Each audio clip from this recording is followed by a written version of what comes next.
شما برای چی این کارو کردید؟ چی کارو؟ شما گفتید که پدر مادر شما میبیانید که پدر مادر من اومدن. پدر و مادر شما پدر و مادر من است. میدونی؟ درست، لیکن در خونه هیچ چیز نیست. میفهمید؟ من تیاری درستم ندیدم آخر.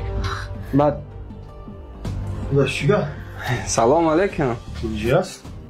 هیچی؟ به اوضاعتون به خونه رفته است؟ نه خودمو. یازنا؟ اینجا؟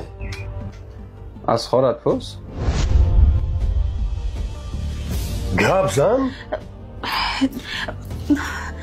آخر این کس خواستن ما رو شرمنده کنن. گفتن که پدر مادر این کس میبیان. حالا گوشت شما آمدید. در خونه هیچ چیز نیست. من تیاری درستم ندیدم. باید پدر و مادر شما ضیافت میخوردن.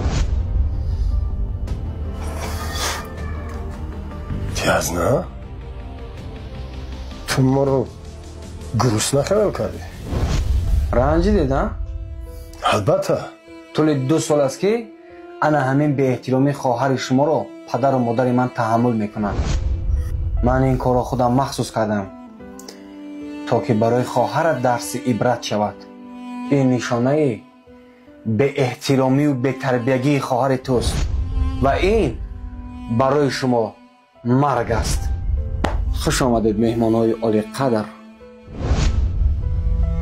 هرچی را که به خود روا نمیبینید به دیگران روا نبینید، زیرا بیهوده نمیگویند هرچی که کاریدی همان را میدروی.